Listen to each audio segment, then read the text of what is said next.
guys, thanks for joining the cult. We really appreciate it. I am your host, Cody Everett. Thank you for joining us each and every month. Today, we are talking about Last Action Hero. But before we do, I am joined by Michael Susio. Hey, everybody. Chris Willenbrecht. Hey, what's up? And Kyle Smith. Hey, how's it going? It's going great. Thank you for asking. Oh, I yeah. love that you ask that every week. I want to check in on you from time to time, Cody. Today we are talking about Last Action Hero, but do us a favor. Head over to Instagram, TikTok, YouTube. Please follow us on there. Like and subscribe on whatever you're listening to, be it Spotify or Apple Podcasts. Do that for us now. Yeah, we do really appreciate that. This last Friday I did ask a social question to get people's answers because I thought this one was really fun and interesting, and it was who is your first on-screen crush for Get Social With It? I got a couple of answers here, and then we'll get your guys' answers. We got Scarlet Jupiter said Winona Ryder and Beetlejuice. Thursby Dan or Thirsty Dan. Something like that. Thirsty Dan. Some weird name. And Clearly a friend of the show. Thursby, something weird. He said, I actually put this one on there because super popular answer, a lot of likes on this one, was Jennifer Connelly in Labyrinth. That was a big one. Sup Evie said Jonathan Brandis from Sidekicks. And Sidekicks was in a bunch of... Brandis, sorry, thank you, yeah. Was in a bunch of other movies as well, which only person that answered that, and I was like surprised it didn't come up more because I feel like he was in everything when I was growing up. He was a heartthrob, yeah. You know? Debbie Flapper 23, she rattled them off, man. We got John Ritter. Crushing all day. Yeah. We got John Ritter, Mark Hamill, Harrison Ford, but not Star Wars Harrison Ford, Indy Harrison Ford, which I kind of agree with. Okay. Yeah. And Peter O'Toole. Yeah, okay. Yeah, some great answers there. And then Antonio Banderas? No, Palacios. I'm sorry if I said that no wrong. idea who that is. It's on our Facebook, which I check randomly because I don't have access to it anymore. Said Phoebe Cates in Gremlins, which I thought was a great answer as well.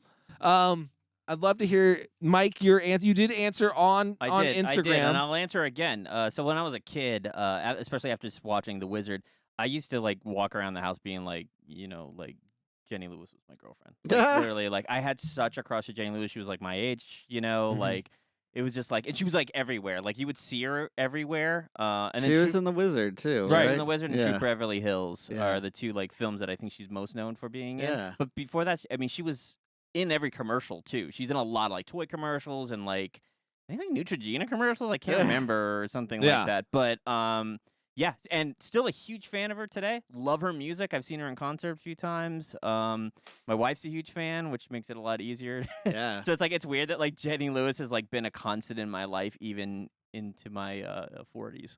Mike, that comment was pretty well liked on there too. Like it People feels like a love lot Jenny of Lewis, people man. agreed with you. She's a cool person. You She's love very cool. People love to see that transition of like, child star. Like usually you hear like the bad end of it, and I'm sure she has her stories. She didn't have a great. Yeah. There's a lot of darkness there, but that's what makes. she turned it into great music and stuff too. Went on did, to kind of go into Kylie, being a respected musician. Absolutely, So like one of my favorite bands. What's yours, Chris? Mine would be the first one that I could really remember crushing hard on was Catwoman, Michelle Pfeiffer.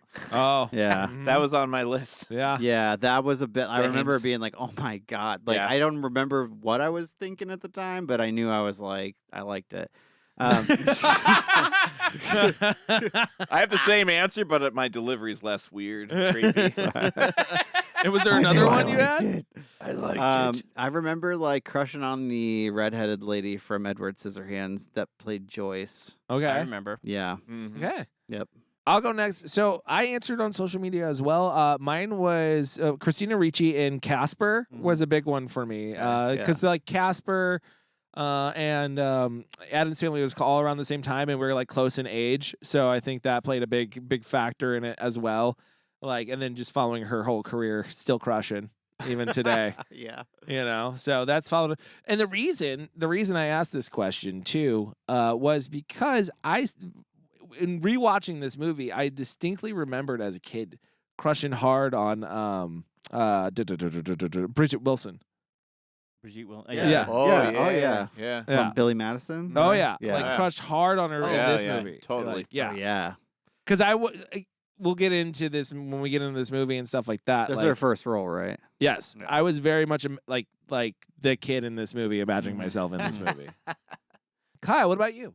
Oh, I agree with like Michelle Pfeiffer was on my list for sure. Goddamn, like I'm trying to think of all these like, Christina Ricci is like on that list pretty high. Yeah. But yeah, and also what you just said, Billy Madison.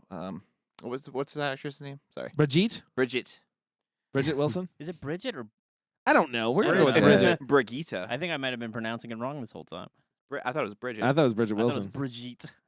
You've I been have no pronouncing idea. it Brigitte. This Should we whole time? Google I it? think so, Should we probably. Google it before we No, go any it's further? okay. I'm gonna Alright. go I with. wish I had a the- list of people you're- you had a I conversation think about Brigitte Wilson two, with. two out of three say that it's Bridget. Well, I mean, we can go with Brigitte. We'll church it up. Yeah.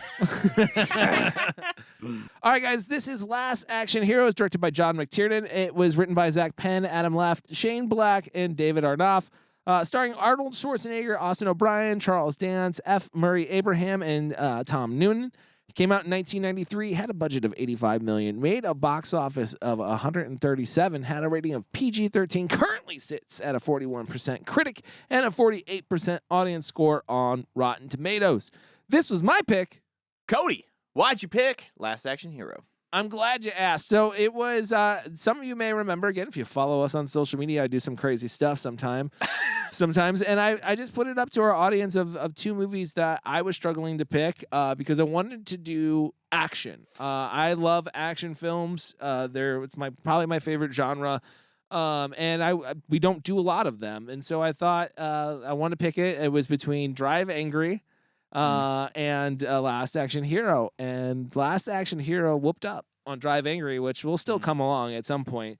But I was excited to talk about Last Action Hero because I feel like it's an Arnold movie that does not get discussed enough. It was one that I loved as a kid. I think I was oddly the target audience for this movie, but still not understanding how deep this movie actually is either. And yeah, I fell for the marketing. I had the toys. I had the Jack Slater action figure. You know what I mean? I always wanted the Ripper one, but never had the Ripper one. And yeah. Christmas gift idea. Yeah, there you go. Oh, dude, I'm gonna bet you it's hundreds of millions of dollars. This movie is gonna be so popular after this episode. But Mike, had you ever seen or Oh, I absolutely saw. I was in the same boat, man. I went to rush to the theaters to watch this film. Absolutely, Arnold Schwarzenegger, like, especially John McTiernan. Like, we're talking about like a guy. I mean, he brought out so many great action films. Die Hard, all the Die Hard films, Predator. Like, I mean, He wrote all those? He directed them. Oh, Yeah. directed. Okay. Yeah. I didn't know that. So like, I mean, like, it's like it was just like a home run. Like I'm rushing to the theater, and you're right. The marketing for this film, when I remember, when this came out, I was like 13 when this film came out. Was like off the chain. Like, it was everywhere. I think they did like everywhere. a Burger King Yeah, promotion. absolutely. I don't know how true it is, but they apparently paid NASA to put Last Action Hero on a space shuttle, and I don't know if that did or did not take off. That's Um, Yeah, I funny. think they shot it in Wouldn't it space. be funny? Wouldn't it be funny if this is a massive hit on like Planet X249? Fucking aliens like America, like It's just human like, culture we is don't strange. know where this god came from, but it Yeah. brought down the greatest film of all time, Last Action Hero. Everyone's wearing like a glass eye. We don't know what any of these words mean. It's a symbol of status in that society. Chris, how was it your first time watching Last Action Hero? This was not my first time. Oh, watching I'm this. shocked. I thought it would be. No way! Come on. I mean, I didn't go to the theater. I'll say that. I definitely saw this on like home video. But marketing, of course, I was easily, like surrounded by it. I was the target audience for this. Like they were trying to basically make me, the Austin O'Brien, like. But for whatever reason, this one. At the time, like I liked it, but I didn't remember so many details about it. And like what you said, Cody, I pulled much more away from it this time. Kyle?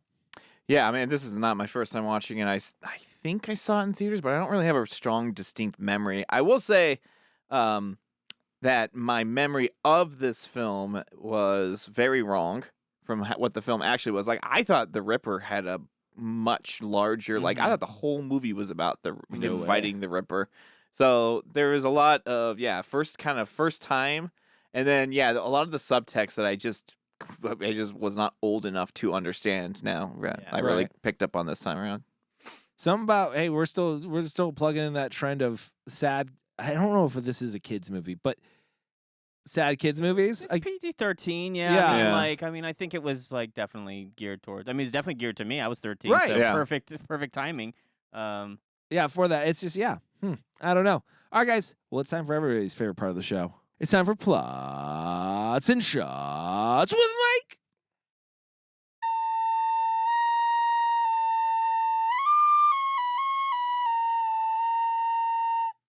Sure you didn't practice that one? Wow, that feels like dude. you maybe did some time. Yeah. Did some work. Improvise. That felt like epic, man. I had no Chris idea what I just was gonna happens do. to be improvising in key on a flute. Love it. Yeah, I mean, it's gonna sound good no matter what holes you plug. Okay. All right. Well, on God that damn note, Oh my God, this guy. Last Keeping that Action in. Hero. This stars a little kid named Danny. Very big fan of the action film. Specifically, his favorite action star, Jack Slater, played by Arnold Schwarzenegger. Okay. He's kind of like I don't know. We call him like a little bit of a slacker. He's leaving. He's playing hooky from school so he can watch it in this local theater that's kind of dilapidating at this point. But he knows the guy that runs the place, and the guy gets him free movies or something or whatever. Yeah. So he's a big fan, and he's in there, and he's looking forward to the new Jack Slater movie coming out soon, right? And this theater owner goes, you know what, kid? Hey, man, I got a advanced screening of the new Jack Slater movie, and I'm going to give you a special preview of it. And he's like, great. And he's like, also, here's a ticket. It's a magical ticket from Houdini, and he told me it will take you into another world. And he's like, great, wonderful. So he goes in there, they rip the ticket, he goes in there, and next thing you know, the magic ticket takes effect, and he's warped into the film of Jack Slater, and he's in his world. And now we have a kid who knows everything about Jack Slater running around in this movie world trying to convince everybody that, hey, you guys are all movie stars, not movie stars, but like movie characters, right? And he's got to survive from the new bad guy that is coming up against Jack Slater, and hopefully he doesn't end up finding his way into our world. I don't know. Maybe he does. No Benedict. He does. The movie came out. Okay, he came does. out He a long does. time ago. Guys. He shows up. Yeah, everyone knows the plot. Hopefully. Anybody who clicked on Last Action Hero review knows the plot of the film. Sorry, spoilers from like 20 years ago. I don't know, man. I kind of didn't really remember the full plot. You don't remember? That's like the whole point of the film was this. I mean, was this thing? Yeah. I mean, yes, Well, of course. I remembered I like guess it's true. You could maybe see it Dude. as just like an Arnold Schwarzenegger film. Right. And that's, I think, I never thought of that. I Yeah. definitely never thought it was just an Arnold Schwarzenegger film. But anyways, Okay. I didn't realize, like, after kind of like digging deeper this time around and like really diving into this movie, which is like the first time I've actually like just not watched it for enjoyment, like really. First time in podcasting history, you watched it Yeah. to review it. Man, I'm like, this movie is so much heavier than I fucking even knew. Like, as far as like, you got what Danny's going through, which is definitely dealing with the death of his father. yeah, that's still an element in this in their lives. Obviously, they bring it up a couple times. Oh, that's like that's Danny's whole plot. Yeah, that is Danny's That's whole why character. he's ditching school. That's why he's escaping in everything. movies. That's Right. why he's Well, because he's okay. trying to. And it's pretty much throughout this whole movie, like Danny is replacing his father with Jack. Oh yeah, Okay. yeah. Man, Yeah, this sounds pretty deep, Cody. it is. You know what? I think we should drink to that. I think so too. What a segue. We probably I'm should gonna do skip it. one I for forgot. this. I forgot about the shot part of Plots and Shots with Mike. So All let's right. have that shot, and then we'll get into the sadness of Last Action Hero. All right, Mike. Before we get any deeper into what's going on with Danny Madigan, let's get into this drink, Mike. What are we sipping on? This is a drink I am calling Jack's Last Stand. Ooh, shit. Right. Okay. Let's drink it first, and then we can talk about Hey, the sniff it. inspiration behind it. Ooh, that smells like margarita. It really punches you at the end there. Punches you at the beginning too. No, Ooh, it was real that's dull fun. for me at the beginning, and then I got punched at the end. I like it. Okay. Oh, good. I like it. I took too a big smoky gu- for me. I took a Yeah, big it's got gulp. a smokiness I to took a it. big Too gulp, and much. I should have sipped. Okay. Yeah, I should have. Yeah. It's spicy. I will It is tell, spicy, I I like will that. tell you my inspiration behind this. So, Jack, he doesn't actually drink in this movie. I thought we were gonna get some whiskey or something going on here, but no, I didn't see anything in there. One thing he definitely loves is a good cigar, though. Mhm. Right? He does. So I'm thinking like, okay, how can I want to make a cocktail that is true to this being an action film. So that's where the spice comes from. I wanted fire, I wanted some heat, right? And I also wanted the smokiness. And so what I did was I tried to make a cocktail that just tasted like a long draw from a cigar. Like Nailed it. You fucking nailed it, bro. Yeah, it fucking does. we got It's some really good. Really interesting. There's obviously some mezcal in there for smokiness. Mezcal, but I yep. also used and I also, for some reason, I don't know why, but I felt like Jack was a tequila man. I don't know why. Yeah. It just feels like he's the type. It's No, I agree. L.A. I kind of felt like that's a very L.A. thing. So there's tequila in there. There's mezcal in there. There is a liquor called Nixta, which is a Mexican roasted corn liqueur. So it's like that's kind of what I think is like the tail end of this. Ooh. Like it evolves Yeah. into like a roasted corn taste. I love And then it, there's man. this Ancho Chili Reyes, which is where the spice is coming from. So and then But the lime. spice doesn't last, you know. It's like No, you're I almost just, I like just wanted to hit you a It's little a good bit. I don't heat. want to make it Yeah, too. it hangs out just long Yeah. enough. just long honestly. enough, and then but doesn't leave a. Yeah, it's so well balanced. It's a I good- think you it really is. nailed this Yeah. one, man. It is a good heat. You did. 5 stars from me. This is, dude. I can't help but think like this out in the heat would actually be fantastic in a pool. It'd be Well, it's great. very hot right now, so Yeah. it's great. It's definitely kind of a margarita-ish This, area. I'm coming in. It I'm is. gonna have to come in though at a 3 on this one Not a because fan. of the smokiness. I'm just never been a fan of Okay. heavily smoked or Lafrague kind of adjacent flavors. I am and very stuff. glad I didn't smoke this cocktail, which is you actually helped me try Yeah. to figure out some initial. Like I gave him some taste testing, some other variations of this. Yeah. And I don't think those were winners either. This is a four. With you. This is a 4.5. It's not quite a 5, but it's good. Okay. I was gonna say, guys, if you want to find the recipe, go ahead and head over to our social media, cultfilm_review on Instagram and TikTok. You can find the recipe for tonight's drink. What are we calling it again, Mike? Jack's Last Stand. Jack's Last Stand. You can find the recipe there. And make sure you just follow along, and you guys can be drinking what we're drinking as we're talking about Last Action Hero. So let's get back into it. As I was saying, it's because it's all about me. This that's my pick. Just your do what pick. you want. Yeah. No, this movie, like, I never looked at this movie this deep. So again, this is going into like I am realizing, okay, Danny is definitely dealing with the death of his father, and he's replacing him with Jack, and they almost kind of go on this whole father-son journey or buddy cop journey through the movie. And even Jack Slater is kind of. Well, he's lost his son, so Yeah. Well, he's lost his son, but no, not only that, like I look at it as because you get like a face-to-face with Jack Slater and Arnold Schwarzenegger, right? Right. You do get that. And you almost look at it as like Jack Slater is the culmination of what Arnold has built up into this point in movie world, right? It's like all Yeah. of his cliches, all of his 80s action movie tropes, all this stuff. Now we're into 1993 and the games have kind of changed a little bit. You know what I mean? But this is still like it's like he is almost sending that. It almost feels like he is saying, I'm sending this character off as well.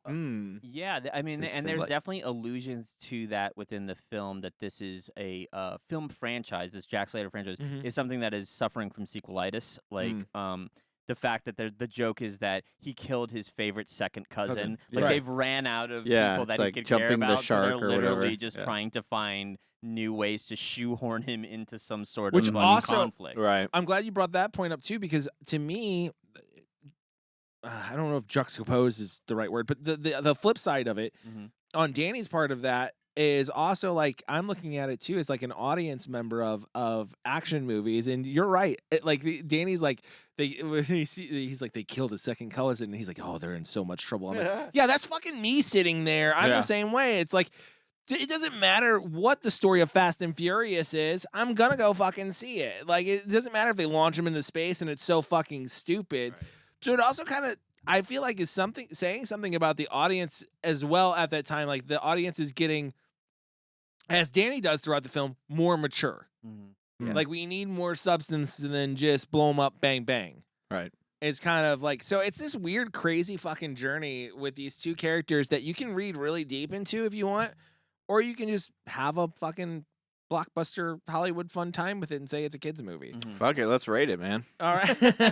And there you go. That's the final word on Last Action Hero. But like Danny's character is the one that I kind of want to get into a little bit, just because I don't know.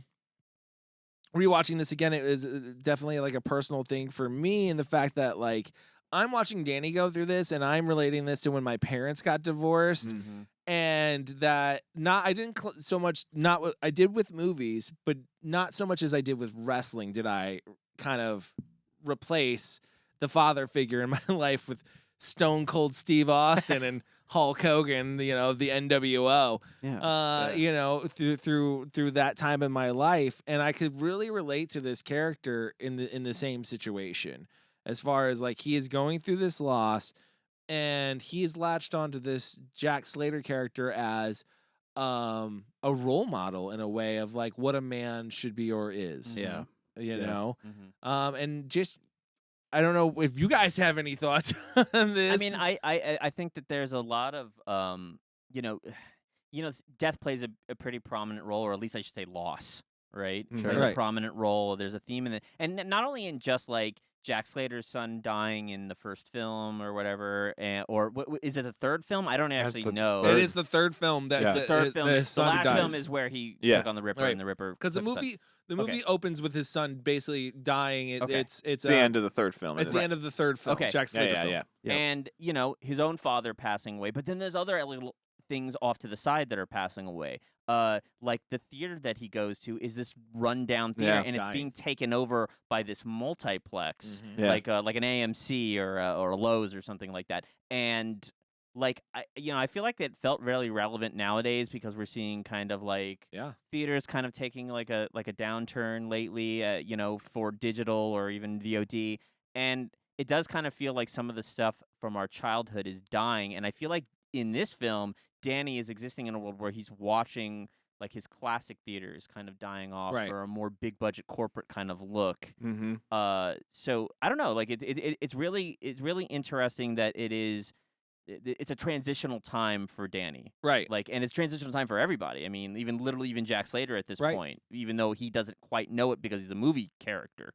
But even he, at the end of this film, gets some sort of growth of how he's going to carry on in the movies, which is like a weird fucking thing. Yeah, that was really interesting. Yeah. There are some great lines in this film. Oh God, there's so many good ones. That I don't know if we want to get into now or we can get into later, but we're just free flowing. Yeah. We're just free flowing the conversation on this one, just because there is like in the movies and out of the movies. One of the things I was going to talk about with this world and just Danny's world too, to kind of get into this, was just the difference in the worlds from where Danny is, right, and how each world is kind of represented. And in my opinion, you've brought up like two of them. I think there's three worlds, right? There's the theater itself is its own world. It's like a safe haven. Yes. And then there's the real world where Danny exists, and then there's the movie world. I guess that's more the safe haven. Yeah. Probably. Well, maybe a transitional. It's a kind of it's like the theater and that's and the movie fantasy world are kind of both. Yeah. So the theater is the imagination. The movie is the fantasy. Right. And his house is where he can get mugged trying to leave his painful reality. What I wanted to bring up is like how each one of these are shot, and I really think that plays it's great too. So real world, dark, dungy, dilapidated, falling apart, rain. Very claustrophobic. Very claustrophobic. Very claustrophobic. Yes. It's always night. Walls are pushing in on you, even in his apartment during the day. Theater world is still decrepit, falling apart, but there's like a golden hue to it. Yeah, a little magic. A little bit of magic that makes it feel safer. Like you're in a safer place that, again, allows Danny to be who Danny wants to be. Yeah. And then the movie world, which is just this bright, colorful, cartoony, literally cartoony place. And the interactions that Danny has throughout all these worlds, just, I don't know. To me, it speaks volumes. One of my favorite things, though, I do want to talk about, which is like, we got to this one never made sense to me, and I got to call it out, is the whole Danny getting mugged. Yeah. Danny getting to the remember movie that. theater scene, right? Oh man, that one. I did not remember that scene. It was great. I watched this movie with my family. My son has seen it before, my oldest, and then Ashley has never seen this movie before. So she said so many great things, man, out loud while watching this movie, where I'm like, you are getting it to where people in 1993 didn't get it, right? The movie opens again with like the Ripper is on the top of this building. He's got a bunch of kids hostage. But the way it opens, she's like, this looks like Die Hard. And I was like, it's supposed to look like Die Hard. Absolutely, yeah. John McTiernan being the director of Die Hard. Yeah. She's like, this looks like, and I'm like, thank you. Oh my God, I wanted somebody to say that because exactly. Also, the what's up with John McTiernan and people falling off of buildings, right? Like, right. I mean, yeah. Seems there's to be a theme. Theme going on there, but go on. A ton of it. A fear of heights, maybe. Yeah, maybe. But I forgot where I was going. Oh, so the scene I want to talk about though is like, so Danny, he gets invited to go to the theater to see the screening of the new Jack Slater movie. He knows he shouldn't go to it because his mom has to go to work, and he obviously doesn't live in the safest of neighborhoods. But he's decided he's going to go and see this movie anyways. He opens the door. He sees somebody walk by. He closes it, opens it again, and then he's mugged by this dude. Dude, it's like scary. It was aggressive, man. Yeah. Oh, that dude's like tweaked out too. Dude, they got a guy. I was like, so imagine a kid in the theater. Like, Jesus Christ. Yeah, it's and the way serious well, the way they shoot that whole scene too is like they're pushing down that hallway super aggressive and fast. He's yanking the kid and throwing him around like. Dude, it feels like dangerous for sure, but then immediately feels not dangerous because then he's just sitting there chained up. And you just see the guy pacing like you don't got shit. My 10-year-old's watching it. It was like I hate this part because it made him feel so uncomfortable. But he was sucked in the movie of being like I am this kid. Mm-hmm. Yeah. But don't you think that's how it's going to go down if someone breaks in your house? Well, yeah, but no. Think about that. That's I mean, sad. I also think that this scene is meant to kind of show the differences between the movie world and reality. Like he is being punched in the face with reality, right? Right. Like he's going to this theater and he's living his life through this action star who never has to suffer any kind of like. I mean, like, yes, the death of his son is obviously a thing, but no consequences. Right, no consequences of death or whatever. But in reality, like, you can't just stand up to a guy. You can't just take his knife and stab him as he displays. He's like, his hero is somebody who would take out the bad guy in a second. Yeah. But when he's given the opportunity to stab this guy, he can't. Absolutely. He can't do it. Absolutely. So which probably good. But right, yeah, you shouldn't want to do harm to people, even sometimes if they want to do harm to you. But I really actually like this scene. I mean, but only as an adult. I think as a kid, I probably would have felt the same way. Like, oh, this is weird. I want to see the fantasy part of it. But as an adult, I kind of do see that deeper meaning to why this scene is necessary. Well, and here's where I'm like, I can't get this out of my head because none of it makes any sense from this point on, right? So Danny's mom is gone. She's not there because she's gone to work, right? She looks like she may be a server of some sort, like a bartender hotel or something. Something. Yeah. For some reason, I thought she was like a nurse or something, but maybe I'm wrong. No, she was wearing like a server's or okay, maybe she's like not something that you can't step away from your job from in case there's an emergency. Right. Yeah, but also speaks to the volume of the 90s and how parenting was at the time is the fact that the house is broken into. Danny goes to the police station. The cop's like, what's happened? A guy held you at night. Listen, your mom says go home. Yeah. She'll be there later. The cops don't even take him home. Nope. No. They just send him on his way at midnight in New York. Yeah, and it's like it's New York when we're it really was busy really right sketchy. now. Yeah. When it was super sketch, like prostitutes everywhere, just everything. Yeah, that's the way they make it feel and look, right? Yeah, At least the neighborhood that definitely. Danny lives in, and they just fucking send him Even home. later when they come back into the real world, they set that up right away. Since Jack Slater takes place in L.A., and it is this glorified version of L.A., which is sunshine everywhere and beauty. Oh, yeah, living on the edge of the coast with the waves crashing up. But I'm also like, is it intentionally that way of like you can't, like you need to mature, you can't rely on the cops, you can't rely on your parents, you need to be your own person. You're like, on your own. Is it that deep or is it just a goofy mistake? No, absolutely, because I mean there's a line a little bit later in the film where he does actually end up at Jack Slater's precinct, and it's like this glorified like LA, like looks amazing. It looks like it's like a 5-star hotel, and he's just like, this is way better than the fucking police station that I was just at. Right. Yeah. But yeah, so this just a weird scene in Danny's thing that the story as we go along that I thought was weird, but it is fun to watch. Sorry, I just want to say I like just to touch on like the danger that you feel in that scene and how it sets up that his real world is super dangerous. Like for a young kid, remember the mom even says like, "There's 9 million kids out there with guns. You think I'm not worried about you?" You know, so it like really like it's a really like scary place. And I don't know. I like that about this era of movie making, you know, where they do, and especially quote unquote kids films. Like there is, we've talked about it before, an element of real danger. And it's meant to scare a kid, you know, it's meant to make you feel that way. It is a little weird, too, because this is like the 90s where I kind of feel like things do start getting a little bit more kid-friendly. But this film doesn't pull any punches, I feel. No. I feel like it's probably intentional, though. And maybe it's because McTiernan has been around for quite a while at this point. Right. He's been a mainstay in action throughout the 80s. I mean, to Cody's point, I'm sure they both him and Arnold Schwarzenegger probably looking at this as like a swan song to action films. You know, it's definitely you know what I mean? Arnold era. was a major producer on this film, so he had his hand in a lot of it. this. It definitely reminds me. This movie feels a lot like My Name is Nobody. It's a spaghetti western, but it's like it's a joke of all spaghetti westerns, and it's kind of this like capstone of that genre. It came out in like 74 or something like that. They like smartly parody, even, you know, like even retrospectively, how the whole Jack Slater character goes and how this movie ends up is almost somewhat poetic. Yeah, in my opinion. Like he is saying goodbye to that. It does feel like he's saying goodbye to that type of character arc, that type of film, and he's like, I'm gonna move on to my next thing, and it's gonna be smarter and it's gonna be funnier. That's what this movie is, right?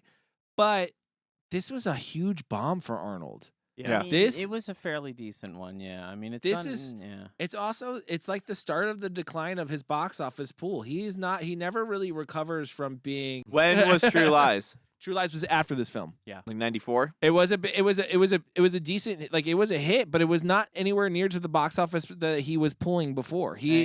This movie definitely did not help his career. And you know there's a couple of mistakes made, I feel like, right? Like number one, like it was really up against Jurassic Park at the time, and they chose not to push it back because they thought it would quote unquote look bad. But like that was Columbia, not Arnold. Arnold fought to push this back. Oh, I read that he okayed that, but maybe he was forced into it or something. I also think like maybe it came at a time maybe that people weren't ready to. Okay, that's really smart for the time. I want to put it this way. I feel like there is always, and horror is a good way that we can gauge what I feel like is this progression, right? I feel like horror, especially like the horror of like maybe the early 90s, there is like this kind of timeline that goes on, right? Like something gets really, really popular and it becomes the mainstream form of entertainment. And the next thing that happens when it starts declining a little bit is that everybody tries to capitalize on that kind of like free fall and do parodies of that. Like Slashers is a great example, right? Where it's like they were so popular in the 80s, and then all of a sudden, kind of in the late 80s, early 90s, you start getting these like joke kind of like ha ha ha, look at all these tropes that are common and blah blah blah blah. Let's play with that. And then that ultimately kind of culminates into like a Scream or something like that, where it's this smarter take on that. I feel like this film was trying to be like a Scream in a sense, but maybe it came slightly too early. Yeah, it did. That.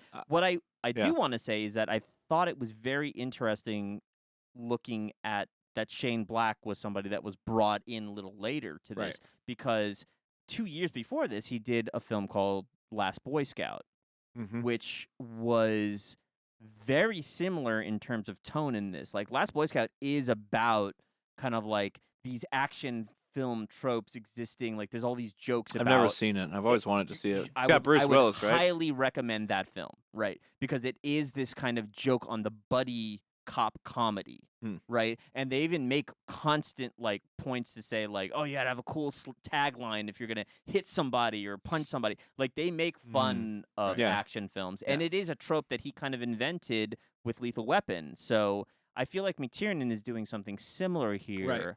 with his own films, he being the guy that kind of created Die Hard and all these really big action films, to bring in Shane Black a little bit later into the thing suggests to me that he was like, hey, I want a little bit of that very self-conscious voice, that very self-understanding, the ability to look at your past work and kind of make fun at the things that you created. Yeah, you know, so it's fun and it's mature. It's a mature like thing from a director to show like how much he's grown. He can like take a look at it and like recreate some of the things he did before, but frame him as like this. I'm honoring these things that got me to this place, but it's mostly a joke on how ridiculous and overtop everything is. I love how they kept making comments about reloading throughout this movie. Yeah. It's fucking hilarious, and I think that that plays at the end. But there are so many good lines and so many good little bits, like the whole bit where Danny is with the police chief and Jack Slater, and he's trying to convince them that they're in a movie. And he's telling him this very private moment that the police chief had with Jack Slater. That whole I can't do the word for word of it, right? But that whole conversation is fucking gold. He said you never tell, dude. Yes. I didn't. It was in Jack. I don't even know this kid. For the circus midget and it wasn't him. It was Jack Slater 1. You told your dad, like just that. There's some good ones for sure. Those kind of like little jokes are so good, man, and it's just like. There is some really smart writing in it. And, like, Carrie Fisher was a writer on this at some point, too. She did punch-ups. They brought in... I mean, don't even get me started. I mean, the cast is one thing, which is amazing. Oh, it's amazing. But, the writing staff on this is because amazing as well. They were panicking. I think they were panicking. Like, this was a production hell, from what I understand. It was not an easy production.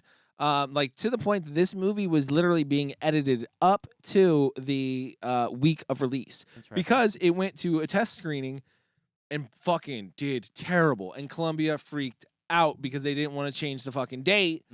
And you got Jurassic Park coming, which obviously is like a monster. They all know it's going to be great. Yeah. It's Spielberg. Come on. Right. Like, what the fuck are you going to do? Yeah. The fact that they had the balls to be like, well, I know. They thought it was Arnold, you know? We got Arnold. We're in Burger King. We can't go back now. They're not wrong, though, man. I mean, this guy dominated our childhoods as far as he really did. Yeah. From like Commando on to about T2. I mean, it was pretty nuts how... I mean, T2. Wow. If I was somebody that was making that decision, I'd be like, I think Arnold might be able to stand up against. It doesn't seem like it doesn't seem like a bad choice. Yeah, dude, fucking T-Rex versus Arnold. Arnold wins every time. Headlock. And he was coming off T2, right? Was T2 the previous T2 was film? 92. 91 or 91? 91. Yeah, so it was like 2 years. I think it was like 2 years after, but it is his film after T2 that I think it's his first film after T2 that he does. It's going to be hard to follow that shit up. Right. Wow. Right. And also, like, I also think people were primed to not like this movie because of that too at that time, right? Because as much as fucking Americans love to watch somebody rise, they love to watch them fall just as much. And I think he was to that point of mega superstar to where it wasn't like cool to like Arnold. Well, his movies are lame now. I don't think so. I don't think so. In 93? I actually think that like the misunderstanding of this film might be that that we weren't ready. No. We're in the grunge era. Give us The Crow. Give us like the independent action films. The dark. I could see the that darkness partially, but give us the darkness. Don't give us. Actually, now thinking about some of the films that came that's after, true. like, This is falling out of favor. Right what now. I was reading, you might be right. What I was reading was like that. Like the fans were just initially like pissed because it was basically like a joke, like, and they didn't like that this fucking cool ass dude that they've been idolizing for decades, like, is now like parroting himself, basically like quote unquote destroying his own image in a sense, you know. So, so I think at the time, and you know, like I don't know if you guys remember any of like the trailers or anything like that, but like. I remember like them really showcasing like the explosions and the guns and this and that and you know all this stuff, and it's like yes, the movie has all of that, but it really doesn't showcase like the drama. It is a misdirect. You know? It's a massive misdirect for anyone going into that film. If you looked at the trailers, you're thinking like, I'm gonna go see this awesome action film with Arnold, that's what you and think. you show up and it's Arnold making fun of himself. It's like, is this this is a movie about a kid, but it's kind of dark, and then there is action, but then it's like kind of making fun of itself. Even within the movie, when Arnold's playing Arnold, he is telling you in a very smart way the person that he has become because of how big he's gotten. Right? When he's giving the interview on the red carpet for Jack Slater fight, what does he go into? Oh, I fucking love that scene so much about Planet Hollywood. Planet fucking Hollywood. So fucking wife, funny. Doesn't she say like, don't talk she's about the like- restaurants she pulled and him away. that shit? Well, it's a good opportunity. Right, you get business Arnold. And I do feel like that is like maybe even like a little bit of frustration on his part. Like I have to imagine that like he's probably having to deal with this a lot. I do like the scene where he's talking about the amount of deaths in this film. You know, in this film we killed 192 people, but in this film we like lowered that down to 110 people. Like as if it's like so we could progress in focus on terms of more of violence. the story. Yeah, like I mean, it is funny because they do poke fun at Hollywood in general. Which, by the way, like again, I don't know that Shane Black wrote that scene. I don't know. All of his films are about those kind of things of really making fun of how the Hollywood system works. But I just think I don't know. I feel like this film would have done better at this time. Well, because the audience was not, like Chris was saying, the audience was not in on the joke at this time. No. I don't think they were. They thought they were going to see a cool ass They're action 10 movie years with like too a early kid on this one. sidekick or something. You know, that's what they thought they were getting. Yeah. And then Which is still what you get. You do get it, but they didn't probably want all the other Kind of, fluff in yeah. there. You know, Yeah, like I think there is that maybe a disappointment. Maybe I don't know. I was T2 a is kid, like a so I didn't perfect fucking movie. know. I can tell you that when I it's hard to saw come off that. I can tell you that when I remember seeing this film that I didn't feel disappointed by it. But I was also a kid. Yeah, I don't Yeah, but- remember. Right, Really. I can tell you for sure that No, I you think were like a lot 30. of the more adult things would have. Thank you. Would You had have a went over mortgage. my head. But yeah. I don't remember leaving the film being like, oh, I didn't like that one. But did you leave it going like, oh, I got to go tell my friends about this scene or my friends about No, that scene? I yeah, definitely you know. don't think You walked listen, out of there like, yeah, I do okay, now. cool. I will tell you, Schwarzenegger. there is no chance as a 13-year-old that I came out of that film saying like this is better than T2. I'm wondering why. What about it is so not memorable in this movie? Because I think as an adult, the nuances that I would have appreciated at that time, and also keeping in mind that we've gone through the 90s action phase, and if they made a film like that now, it would kind of be looked as an ironic joke. I don't think it would necessarily fail. Well, I the think, Expendables. but I think we would all Expendables being a great example, right? Like we would all look at it as being like, haha, I remember the good old days when like people never ran out of bullets or some shit. But as a kid, I don't think I would have caught on to those jokes all that No, much. I didn't. I didn't No. as a kid, no. As an adult, I'm like dying. I'm like, oh my God, they're walking in the police station and there's Sharon Stone. Yeah. Playing her character from yeah. fucking so by putting this Basic Instinct. Basic Instinct. Thank you. And there's the T fucking T1000. I mean, yeah. we can talk about how just amazing. I mean, a part of me is like, I don't know if it was just great money behind this film, or if just people just love working with Arnold. But I mean, he brought back every single person he's ever really been with. I from mean, what I- Sharon Stone Yeah. from Total Recall. Mhm. T1000, Robert Patrick from. Sure. What I read, Sharon Stone did not want to do it, and it took a personal call from Arnold because they did not get along in Total Recall. Did not know that. And apparently, it took a personal call from him to be like, "Hey, remember what I did for you?" Like, Remember how big that Interesting. movie was? I will say Sharon Stone has always been somebody that I don't think has gotten the credit that she is due. She's I been agree. Almost an unbelievable. No, Fucking I'm icon. joking. No, She has I'm not shaking my the head. I guess you're sharpest joking. I'm wit that I can think of an actress. She is very clever. She's a good actress. I don't know. Like maybe we She need is. to- I That's agree. why- I This is agree why I with all shook those my things, head. yeah. I shook my head because I'm like, we're talking about Sharon Stone now. Well, look, Should've I think Sharon Stone. There's probably more to the Sharon Stone decline Right, but I than mean, we got Danny DeVito playing the cartoon cat, from brilliant. and that's him from Twins. That They whole- definitely made a conscious effort to be like everybody that you've ever worked with. We Yeah. want Right. to see if we can bring Belushi them on the carpet. into this film. Yeah. yeah. Yeah. Was he making that joke on the back to the red carpet Right, scene? right, He's like, right. I don't even like Arnold's films. He's like, Mhm. my I wife mean, likes it's definitely that. I mean, and then he even brought in his rivals. I mean, they made the joke about the Sylvester Stallone thing yeah. in Twins. Well, I remember that. I actually No, it's really- in T2. Oh, did they do it? It's It's T2. It's the poster in of this T2. movie. In this movie? I thought in Twins they do it too. Doesn't he walk down a street and see a Rambo poster and then go like touch his muscles and go ha ha ha, and then like shrugs it off as being. Oh, he I might don't remember maybe. that. I How don't many remember. attacks against Stallone has he done? There was a rival They were- between them for No, years. no, Like a real one? No, No, They like, were just partners. fun. I think it was an industry force. Oh, yeah. I don't think they No, personally they were- had a No. thing. I- I were- think that they just knew that they were kind of They like probably were- contemporary like rivals. They just knew they could use each other to Yeah. be. Jean-Claude Van Damme is in this film.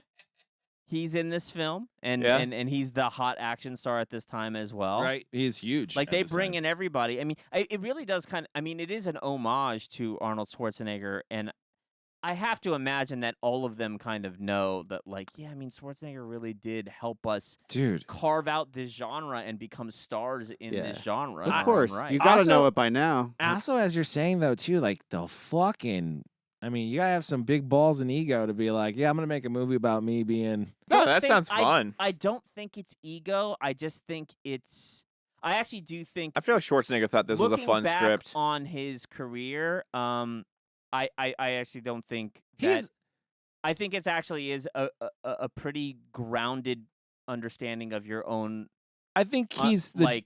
like placement in this genre. I think like, he's I think the. it's fairly No, I agree. I'm not saying like he's not the biggest star at that time in the genre. He is definitely like, yeah. In my opinion, it kind of goes for action genres, and it bleeds with westerns. It kind of for me, it just goes like everybody knows the Duke, Mm-hmm. right? Yeah. John Wayne, and then your next one is Arnold Schwarzenegger. Like Yeah. that's kind of like Yeah, I would agree the with that. list of mega actions, the top tier, like Yeah, the Mount but- Rushmore. I always thought Those Stallone two was are on slightly it. below Yeah. Schwarzenegger. slightly below. I Yeah. guess I would say Van Damme was below. Van Still Damme- Goal was I mean, below. I mean, I'll be honest with you. If you were asking me action stars that I like more, I mean, I actually do think Bruce Willis is like, for my personal taste, I think is a better action star. But Bruce Willis just didn't do, in my opinion, where I argue with Bruce Not enough Willis. muscles, huh? I just don't know if he does enough. Like, it's not that he doesn't do enough. I didn't know if his catalog was wide enough for action films, just because like his action his action series is more or less like Die Hard, and that's kind of where he yeah, lives. I think there's a Right. groundedness. And then he to did other stuff Hard. outside of that, right? Like, and with more comedy, and so I Yeah. feel like he's a more diverse actor. I'll put it this way. Yeah. I think that like Bruce Still an action Willis star. mastered the art of being like the scrapper Yes. of the action stars. Like when I think of John McClane, I think of a guy that takes hit after hit after hit after hit. When I think of Arnold Schwarzenegger, I think of a guy that just walks into a room and decimates Yeah. everything around. John, him. John, John is more of a like Bruce. Or I should say, Bruce Willis's action is more of like you look at it and you can be like, that could be me. That Yeah, could be me. yes. I could be. You look at Arnold and you're like, there ain't no fucking way I'm ever gonna look Yeah, like that. It's the everyman's action Yeah. star versus He is definitely the everyman's action. godlike. Yes, and Arnold was like the godlike, and I would say that John Wayne at that time was like the godlike, right? He could never I miss a think shot so. or Yeah, I never don't get beat think- up. Yeah, he was not somebody that just like would get knocked down and then come back. Right. But I don't want to say But that you 'cause have I'm a- not a huge. You have a great, John Wayne you do have a expert. great argument for Bruce Willis, and I think that you could put him on the Mount Rushmore of action stars. I mean, he definitely is. I think the top three, at least in that era, is definitely Arnold Schwarzenegger, Sylvester Stallone, and that's the whole reason they opened up Planet Right. Hollywood. They were the Yes. most Those recognizable. were those big three action stars. I would at say that those time. three are the biggest. Yeah, at the time, 80s, 90s, those Not even close. not even close. Yeah, Jean-Claude Van Damme being maybe the fourth, but coming in a little He- later of a time, and also I feel like being Cocaine more of, really like, a hell of a drug, Yeah. man. He didn't Cocaine's a hell have of a as drug. wide of a career, right? Yeah. I mean, it was a like, much smaller splash. It was a much smaller splash, and I would say I also because think he was like more of an indie splash. he was Yeah. more different. I to think being a canon. I kind think of he was at one star. point he was the big because before Time Cop, I think he was like the biggest action star box office. No, I'm not wise saying at that he time. wasn't. I'm just saying that those films typically had what I mean, when I think of canon films, I don't think of John McTiernan. I think Yeah. of fairly slightly low budget, but like really cool shit happening. True. getting all the if you getting all think the about action it, shots and If everything. you yeah. if you think about that, did Van Damme ever have a character have a sequel? What do you mean? Do like like has so Van Damme's ever Arnold's had a sequel? had the T-1000. T-1000 had multiple films. There was a few Universal Soldiers, but I don't remember. Okay, There were, yeah. Yeah. I guess that would be the closest But thing. they're he had. not. And Kickboxers, but he didn't come back for Kickboxer. No. I think it was the guy from Step by He's Step. always- right? He's always come. I think you're right. Yeah. He's always come back though to the series after it's done like 1 to 2 sequels. He's never done like I feel like a direct that I can You're think right. of. You're right. I will say this: if you're taking the 3 main guys, let's say Schwarzenegger, Stallone, and Willis, right? You got Rambo, multiple films. You got Terminator, Multiple films. and even and then you got Die Hard, and you have thing. But Van Damme doesn't have like a franchise. He's not a franchise star. Yeah, He's yeah. kind of like a one act. He's just kind a of martial like, arts. He's the martial arts guy of the time. Yeah. Seagal almost had it, but man, he went to dark territory. He did. He went to Under Siege Dark He You was put a never gonna fucking go there. on a fucking train. So lame. All right, guys, let's do this. Let's take a break. When we come back, we'll talk, I guess, more about the action genre and Last Action Hero. All right, guys, we are back talking about Last Action Hero, talking about action movies, 80s, 90s, everything all the hits you know and love. Time Cop. Time Cop, Last Action Hero, Expendables, you name it. It's got explosions. I didn't like We're talking about- Expendables. You know what? We were off air just a second ago talking about like remakes and movies and stuff like that. The Expendables has hit its limit with this last one, right? My like, God. no need to make another one. But I was thinking the other day, I was like, man, if you just take that Expendables formula and you do the same thing like they did with Ghostbusters, Yeah. and you just make an all women's like badass assassin mercenary team. Who would you put in that? Oh man, like I feel like Uma Thurman would have to be in Scarlett it. Johansson would have to Yeah. be That would be cool. It's like Y'all like got your Return answers to the locked and Bride. loaded. Yeah, we're ready to Yeah. talk. Uh, I'm on the mic. Scarlett Johansson, I agree with ScarJo, that. yeah, 100%. ScarJo for Alright. sure could be in it. You know what I tell you? Charlize Theron. Yep. Ooh, I Charlize think Theron. an Angelina Jolie could show up in this. Tomb Raider? Fuck yeah, Tomb Raider could show yeah. up. Laura Croft, come Yeah. on in. Come on in. Like, dude, that's what I'm saying. There's some badass women. Cynthia Rockworth, fucking throw her in, If bro. you put Where's she Rock- going? Rock- Rock in it. Rothrock, whatever it is. Yeah, Rockworth. Rockworth. Some sort of Flintstone Somebody name. should snag that. Yeah, But yeah. I dig it. Oh, if they could get Sarah Connor. Linda Linda. Hamilton. Oh, Oh, my yeah, God, no, yes. she'd be like the older one. Yeah, and she'd be Sigourney like- Weaver. she'd Her be and like the Sigourney one that Weaver. running the fucking Yeah, and and Sigourney whole Weaver. thing. Yeah, Sigourney Yeah. Weaver would be like the fucking senator who's like setting him off to be killed.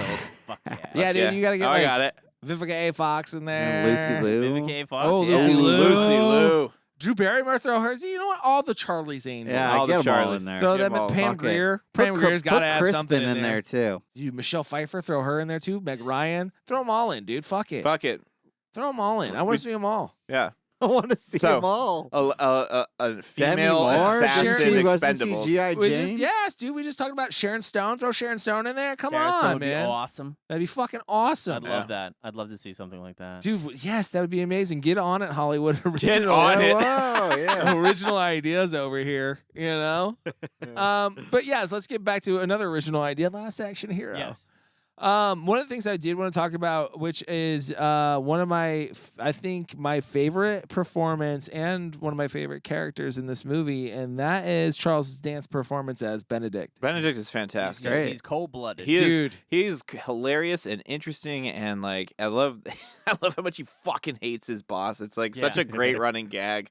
Dude, and like opens when you meet him, it opens up like like the fucking Daredevil villain. What's Bullseye, dude? He Bullseye? just- Yeah. Yes. Yeah. Never misses. It's very Yes. flamboyant in a way. With that the is- glass yeah. eye that Yeah. always changes, like what glass eye is it going to be now? Which had to be like terrible '90s thick contacts, Yeah. you know, had to be He couldn't awful. see shit. But just and like, you know, just ooze the Die Hard villain. Totally. Just Yeah. ooze Die Hard 100%. villain. Was it the suit? He was like, he was like the perfect quintessential. He had the suit. He had the sociopathic natures. Yeah. Like he was like the But like- perfect like- quintessential. beard. Like the- an era of smoothness. To He's him. he's a late kinda like he's how a perfect Hans late Gruber was 80s kinda villain. smooth, He's a yeah. perfect late 80s villain, I would say. Was he the villain also in well he's like I know he's the villain in Underworld, right? He's like the dad. Yeah, you're right. Daddy vampire. Daddy vampire? Don't know that. Daddy Was he? Vamp. He was also the villain in a Golden Child, right? He was. Yes, That's right. Yeah. He was the villain in Golden Child. Oh, I'm trying to think of like what else he was the villain in. Like he's the villain in like a lot of shit. Well, they must know he's got a villain look then, because he plays it perfectly. I loved his character. I thought like what is he like going for like a Bond thing as well? Is there any Bond influence like in this No, character? I think because of the director, it very much comes off like the first Die Hard villain. Yeah. Okay, that's pretty much Like, what the you main get a more influence is. a more high class Which I criminal. gotta say, Gotcha. the weird thing about it too is because, halfway through it, they do kind of make this transition to kind of suggest that like we're bringing back, the Ripper. At some point in time in the film, he does kind of like recruit his old villains, and then the Ripper seems to kind of come and take that lead. I always kind of felt like they were trying to suggest that like the Ripper was such a beloved villain to Jack Slater that he was the Hans Gruber. Oh, I definitely is the Hans Gruber, but I think that when in that Jack Slater before when he falls off the roof and kills his son, I think that was the end of that character. So it certainly was. But just the fact like that they brought him back, right? Like, I don't know who the other villains were in the other thing. But also, you're 100% correct in that. I think that is saying something about movies at the time, or action movies in general, where it's like you thought like the most popular villain died in whatever action series, but then when they start floundering, they'll be like, guess who's back? Yeah. But this Dig time, him up. Yeah, but this time in space. Resurrected. Yeah, Yeah. So they'll come back to that bad guy character, which I think is kind of what they're doing with that. And also just like there is something about what's his name is Noonan's performance as Ripper that is just personally in my mind, makeup. It's really good. It's fucking iconic. It's so really good. fucking creepy. I have this is the one aspect of this film that my childhood memories are pretty strong on, and it's thinking that Ripper was just this he literally terrified me on a level at this age, on a level that I would say is not too far from like a Freddy Krueger or other horror movies that I saw at the time as a little kid. Like, Desiree watched this for the first time, and the second she saw that dude's face, she's like, that is the most terrifying face I've ever seen. My favorite scene is when he's at that red carpet, right? And he shows up in the actor as the like Entertainment Tonight. Right. Like, and here we Thought I have would the kill Ripper. someone. Let's ask you a question. Let's ask you a question. And then like he's so awkward, like he actually pulls away from the mic. like he's just like, I think I'm just gonna kill somebody right now. Okay, and everybody just assumes he's an awkward stunt double or something. Yes, it's great. Good scene. The villains are just they are so fantastic to watch in this movie. And again, I just going back to Charles Dance and his character, and fuck, even Vivaldi was good. Dude, right? Yeah. Just the typical like mob boss. Just like this happy but like aggressive, angry, like I don't know. He had this weird dynamic. I loved it. I do love Anthony Quinn. Yeah. It's so funny. He's played like a Greek. He plays an Italian a lot. He's Mexican. He's not okay. those things. Right on. He's like this Fisher Stevens. Yeah. Of, like mob bosses. I don't know how to describe it, but like I do love anytime I used to see Anthony Quinn. He played Zeus in the original Hercules. Oh, that's dope. The Legendary Journeys. Yeah. He was like in the movie syndicated movie parts of it. And the first five movies, which I own on DVD. Yeah. Wow. Congrats. Real. Thank you.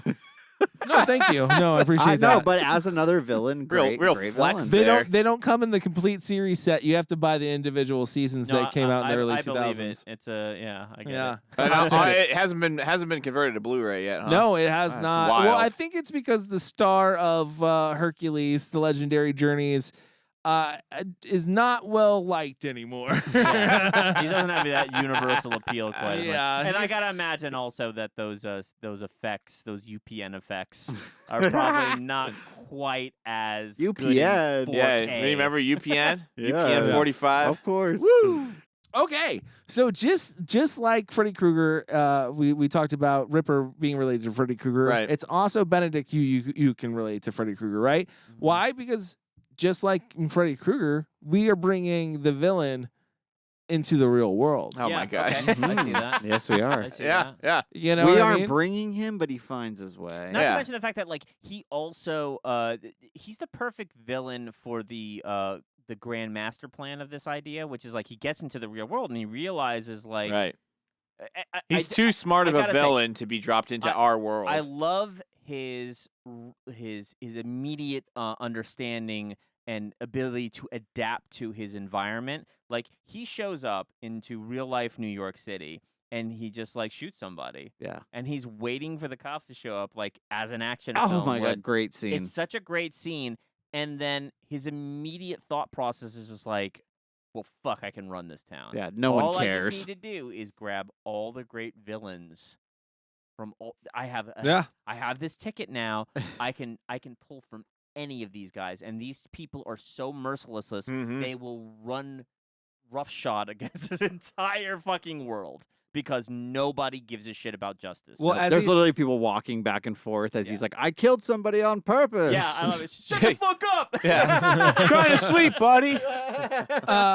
Well, he even says it to Jack Slater, is like, in this world, the bad guys can win. Yeah. He realizes that instantly. That monologue is so It's fucking so good. sad. Yeah, It makes me feel sad. Yeah, because that's real life, man. That's deep. Yeah. Oh, Yeah. oh man, just thinking about Benedict again, going back to that scene where what's his name, Danny and Slater show up at the house. You know, when he's pointing out the house. Yeah. He's like, it looks like that one over there, and Yeah. they pull up. The bad guy's Excuse over me, there. Are there any drug dealers in there? Dude, I was dying through this whole His scene. response to it was just like, no, I'm more of a lackey. Yeah. I hold Yeah. myself off at that.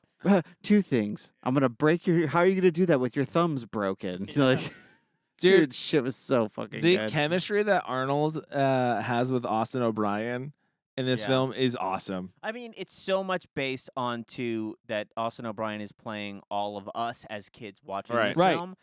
You know, there's just so many callbacks to Arnold's entire legacy.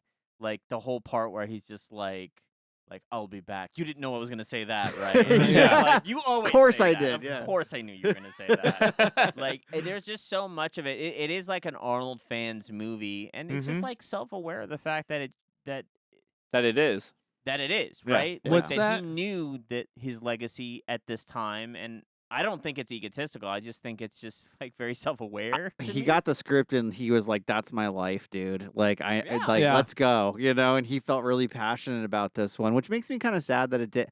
I mean, it made over its budget, but apparently was not Oh, well well, received. it So just wasn't made- well it made- received. It's ready for a comeback. That's its filming budget. That's not its marketing budget. Like they Oh, spent right. stupid money on That's a good point. marketing, and this did go like overshoot. 100 million, huh? That's probably not including overshoots and all that stuff as well. That 85 million, like this at the time was one of the most expensive movies. That's another reason why I think Sheesh. people were kind of cheering for it to bomb. Right? Like in my head, it was like, Really, they were cheering for. it I to don't know about bomb? cheering for it to I bomb. fucking think Ah, so. I don't man. think I'm they not were cheering afraid. for it to I'm bomb. afraid I to just say think it. I think Almost- it came out at a time when people were like it was too close to No. this style of action. They and wanted they weren't Terminator far enough 3. away for it to make sense. Like I don't think people were like actively like I like If they did this in like '96, maybe. Yeah, like 96 you this would know, work. like I don't know, maybe it was too close to like a major hit, like for him. Terminator 2. Yeah, like But I also think like this just again it shows more of his acting ability. Like this Yeah, it does. movie It's- it does. says Some was good moments, was man. more emotional and yeah. had more range than most of his films I at mean- that time. Because Terminator Yes. 2 he's a fucking robot. Yeah, I will exactly. Say, like, True. the crazy thing. Okay, so I mean, and I don't put like a lot of stake into Rotten Tomatoes scores or anything like that. But when it aligns in this way, like we've talked about, it does raise an eyebrow.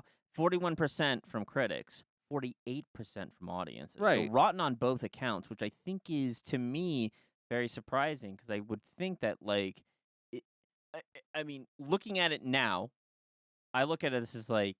And not to give away some of my review, but like Here we I do think it is a little bit of a more of an upper echelon Schwarzenegger film, Yes. in my opinion. But it doesn't appear that it has been updated in that way. Nope. And an audience score, 100,000 plus. I'm gonna be ratings. honest, That's though, a like- lot of ratings. I guess it would be a tall order to think that this would find itself a resurgence or comeback. I mean, yeah, millennials will probably rediscover and watch it and stuff, but like I don't know if younger generations are going to quite understand or get it because they maybe didn't go through the They whole live in action. the So, 80s and like 90s, action movies to really. them Yeah. is Fast and the Furious. It's not. I It's think not you- tough guys with Because guns. I think there's an aspect of it where people were hyper aware of being cringe in this world. that like a film that is like literally calling out how cringe we can be, Right. and like joking around about that. It's pretty fucking cringe, but like, sometimes it's cool to have a cartoon cat as a police officer sometimes. Like, I do think that there's like an aspect of it that people would appreciate if they looked at it with a more critical eye. Also, like once you get a cult film and review episode, you blow up. I mean, look at Come and See. We all know that. went from a little known film to I believe no one was box ever office talking success. about that film until we did it. Yeah, no one had even mentioned heard it. it. Sure, Yeah. it was in a whole bunch of lists of the greatest films of all time, but no one read those one ever articles. Nobody read those listens to lists. people like Yeah. Scorsese. Yeah, who? Score who? I don't know. Did he direct that new MCU film? I don't know. Yeah, he I did. actually- Captain Do you feel America. like this film insulates itself at all from like criticism because it's a kind of a parody, and it's like you could always kind of turn to the fact that it's like, no, That's it's a great it's because question. it's so bad it's good, or it's like parodying this thing. No, Because there's some elements in this movie that I actually don't think are that Yeah. good. No, it's you're not perfect. No, it's not perfect, and I agree with that. Like the runtime, sorry, it's not perfect. This movie is 2 hours and 15 minutes. it's fucking long. Way too long. Way the too first long. the I first agree. half of this film feels like an entire fucking film when they basically when the guy farts in the tar pit, like I was fucking shocked that there was an hour left. Like I was like, fuck. Leo the This fart. first half You gotta like pull his really finger. dragged, man. Yeah, there's some draggy moments. The second half drags until you get to like the third. I mean, no, Till and, you get and, the I'll, third and act. I'm going to and I'll criticize. I don't know. I feel like Danny's or is it Yeah, Danny. Danny's character arc? Like I feel like it was a little shaky in the beginning of it, and then kind of settles out through. You really have to look deeper to get his. I character know, arc. and that's the thing is like I just didn't see it through. When you explained it, I was like, "Fuck me, I see that 100%." And there are comments made, but you got to really be like picking up Yeah. on it to like subtleties. Yeah. Danny's mom flirting with Arnold. That was awesome. By the way. Good. That's the one I'm bringing up right now. You look just like That him. is Really, the you one do. that I feel like doesn't exactly stick the landing that they spend a considerable amount of time on. Hmm. Is Jack Slater coming into the real world, Mhm. immediately making connection with Danny's mom, but it's like only loosely suggested that it's a romantic one. Right. And I think that it was very clear, like Jack coming from the movie world, it's just very objectifying women in general, right? Right. Like There's it's a whole just like- scene on it in right, Blockbuster. totally, right. But in this, he comes in, he's like, I've never actually sat down and talked to him, and Yeah. and then Loving the Arnold impersonation this episode, by the way. wasn't great, wasn't my best. And then- You're the only one attempting but it, also so. Danny's mom also being like, this guy's really, really great, and you like, yes, you can Yeah. infer that like in some weird world There was they a weird flirtatious thing, especially probably- with Well, the with dude, the would with have ended up the with the together. music. She yeah. thinks she's about to get it with Arnold Schwarzenegger because that's who this guy looks like in her Yeah, that's world. who she Sure, sees. Literally a absolutely. star, yeah. But like also the weird thing about that is that like going back to the overall message that they're trying to make with Danny, this loss of a father Yeah, and then yeah. somebody coming Right, in to right. replace that. Yes, it's yes. definitely trying to strengthen that, but I felt like the payoff wasn't No, quite they there. didn't go there enough. It didn't go there enough, No. and it just. I was think it very went there enough weird. for the movie. I didn't for what ever we think needed. It like was kinda I didn't played ever off like a think Jack joke. It Slater wasn't- was coming in to be the dad. I didn't. No, I didn't get that I vibe. didn't No. get that. But Well, you why never- even have that scene? Why even have that I like scene? that scene because it shows a side of Jack Slater or a side of Arnold Schwarzenegger's acting as well, where he's like I agree, he's, but there's other he's scenes. expressing himself Mhm. about music. He's expressing himself about like just the Mike- world itself around. So I think that's what that's Mike's for. hitting the nail on the head. Where like this, you got to think about it this way too, Chris. This is the first time that Jack Slater has slowed down. Yeah, he's like ready to settle down. Like he's kind of, never like, slowed done down with before it. because the movie's always next case, next case, next case, next case, right? The movies are always Right. the next case. Right. This time, when Arnold gets into the real world, or Jack Slater does, that character gets to breathe for a second. Well, he sees an image of himself and it says not his name on it, and that really hits him, which is where he says he has Right. to go sit down somewhere, right? Yeah. Does he take him to the theater at that point or home? No, he I takes him can't- home at that point. Okay, because I know he goes to the theater at some point. Oh meets wait, Nick. no, I'm sorry. No, they go to the theater first and then they go. and home. there's the thing where Arnold, what's he say to himself? Okay, so this is I actually wanted to talk about this. Yeah. So I'm glad you're bringing it up. This is actually my favorite line in the film. I gotta give credit to whichever of the 5 writers that are on this film that came up with this. I absolutely love that when he actually does meet the real Arnold Schwarzenegger, who's gone through this whole thing. He's with his wife Maria Shriver at the time about like the promotion of talent in Hollywood. You can tell he's an actor. He's a businessman, right? And Jack Slater shows up and he goes, "Oh, I can't believe it. Like you're such a convincing You're one of the best doubles and I've ever seen." Looks at him and looks at him and it's this really serious moment where he goes, Let's get something straight. I don't like you. Yeah. You brought me nothing but pain. That's what he says. Yeah. And I was like, holy shit! Like every time I hear his that kid's line, dead because of him, right? Yes. Yeah. Because like this was all a joke in his world. This was all for entertainment in his world. Yeah. And he is this representation of that. Even though in the overall understanding of it, Arnold doesn't know that. Right. Arnold doesn't know that, but Jack Slater perceives it that way. It's such a human response, and I just fucking love it. Well, I also just fucking love that line. I also look at it from Arnold's point of view of like say the character. He's also saying, I feel like to his characters, while you've brought me success, you've also brought me so much pain because people see me as the T-1000. They don't see Arnold. People see me as whatever character. They don't see me as Arnold. Well, but and that's the thing too. Like he doesn't. So fucking meta. He doesn't understand that as success. Right. He only understands that as success in this fake world that was been created. Like he's not actually because if you look about it, Jack Slater lives in a world where he goes into his very dingy apartment and has to shoot a guy in his fucking closet every time he shows up because there's always a hitman ready to kill him. I love that the other side of his window is the freeway. Yeah. Like he does not have the glamorous life that the movie portrays because they have to make him this grizzled person. And to think that has been fabricated, like imagine that. Like you live your life and you're like not a superstar or anything like that. And like all the pain and suffering is due to an audience watching you and demanding it. Right. Like, that has to be hurtful. I just fucking love that line. Oh it's my so God, good. I agree. Interaction. I agree. The whole interaction is good. We didn't talk about this part either, but I absolutely love when Danny does go to school and his imagination goes crazy and it's Hamlet with Arnold. Yeah. So good. So good, man. Like just a great, fun scene. But also, like, do you think there is anything that they're trying to say with that? I mean, Hamlet was like the action hero, right? Or that was the joke that is a revenge flick. Yeah, but do you think they're trying to say something? So like he's just Arnold, like fantasizing it. But do you think they're trying to say something as far as like this movie is Shakespeare compared to most action movies? Do you think they're trying to say that Arnold is? Oh, I didn't get that.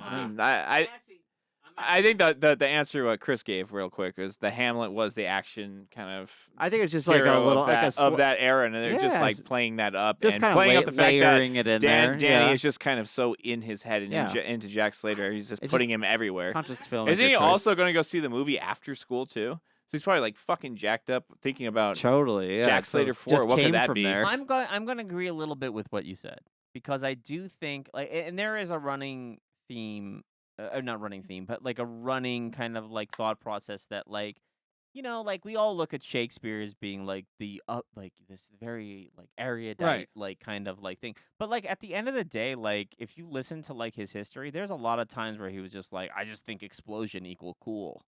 Right. And like that's not really much different, right? Like Hamlet is a revenge action film with just like fancy words to it, really. But are they really fancy words? It's just like like poetry. And I also wonder if Arnold's saying at that time too, like with that scene in there. And I know this sounds probably far fetched and crazy because it's a deep thought in this one of like, I am the upper echelon of action, right? I mean, if you were gonna talk about that genre. Like who's better than Arnold in the early 90s? That's what I'm saying. Like 80s? he is the Shakespeare of his genre. Like he is. He is the Laurence Olivier. Yes. There you go. Yeah. Of action films, and why is that a weird thing to say? It's not. It's really. not, but it's such a like. I love. I'm thinking that is what they're saying, and I just love that they chose to do it. Like what's an outrageous thing that people would think is ridiculous? Well, Arnold and Hamlet, but he is kind of the Shakespeare of his genre, right? There is no one bigger. You think of action, you think of Arnold. Yeah. You know what I mean? At Like, that level. yeah. Yeah, absolutely. So I mean, we'll see. I mean, the you test know? of time, right? That's what Shakespeare's all about. Like, you know, it's because it's lasted so long. I will go with that, and I will say, like, due to my 10-year-old's favorite actor is Arnold Schwarzenegger. I kind of feel like The Rock. The Rock is up almost there. like a 1-to-1 with I do agree Schwarzenegger. that Statham is up there. I think Statham's like the new fucking like Jean-Claude Van Damme. So one of the other things I want to touch on too is just again, we've touched on it a lot, but is the humor and satire that is in this film. Oh yeah. There are so many great lines that they are hard to remember. Yeah. What is it where he kicks the guy in the balls in the very opening? Yeah. He's like. Yeah. He's like, hey, I heard you want to be a farmer. Here's some acres. Yeah, I was like, "What? I don't get it," but I'm laughing. I'm into it because he kicks it so You don't hard in get the it? balls. He You don't flies. get acres. Yeah, you're getting Acres, your acres of balls are land. aching. Aching. Yeah, I Yeah, get it's- it didn't hit me. Yeah. Like, It you know what I didn't mean? hit your acres. It's not the best writing in Yeah. in Slater 3. But Dude, also there's it's so great. many bad lines, but that's what makes them funny. Like even going back and watching it a second time, I was picking up on extra lines. Yeah. That Oh, dude, when his second cousin Frank's house fucking explodes, Yeah. there's two great lines in that one where Frank dies with his mouth open and just, I'm out of here. I'm out of here. Fucking great line. Yeah. I'm out of here.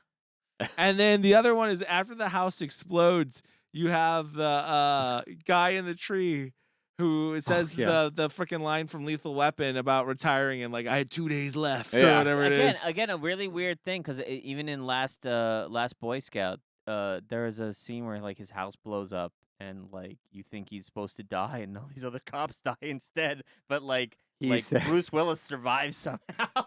Right. It's yeah. But he's impervious to explosions. He is. Well, I mean that is definitely a point that's brought up in this movie with that. But Yep. the humor in this, I find myself like, you know, it's funny before we watched it, Ashley had never seen it before. And she's like, is this movie like LOL? Is it like laugh out loud funny? I don't know if she said LOL. I don't know why I said that. But she's like, is it laugh out loud funny or is it like, you know, chuckle to yourself? And I was like, honestly, it's chuckle to yourself. I agree. Yeah. Yeah. But It's not then- laugh out loud. But then I don't know, dude. I found myself laughing the There fuck was some out laugh loud, out loud dude. moments. There's Yeah, laugh that out hit loud when moments. when he's like, "Oh, my hand hurts" after he punches the glass. It's like, yeah, because Yeah. you can't fucking punch glass Dude. here, dude. Or like when he shoots the car and it doesn't It's explode. bulletproof. Oh, God. proof. He's like, that Here's your always works. explosion. What the fuck? There was one background thing that happened where they're just cruising in the car and the fucking truck comes up in the background and flies. over It and explodes when it hits the side, and they're just ignore it like Yeah. nothing happened. Dude, that shit In had me movie rolling. world, you know, random weird shit happening all the time. When he finally does the chicken, like the whole chicken thing is When like they a hit, walk, it's but just then he goes and does it in the real kaplunk. world, and you just see the two cars just go. Dude, Yeah. it's shocking to watch that because they literally almost flip up and pancake each other. Dude, so good. Just yeah.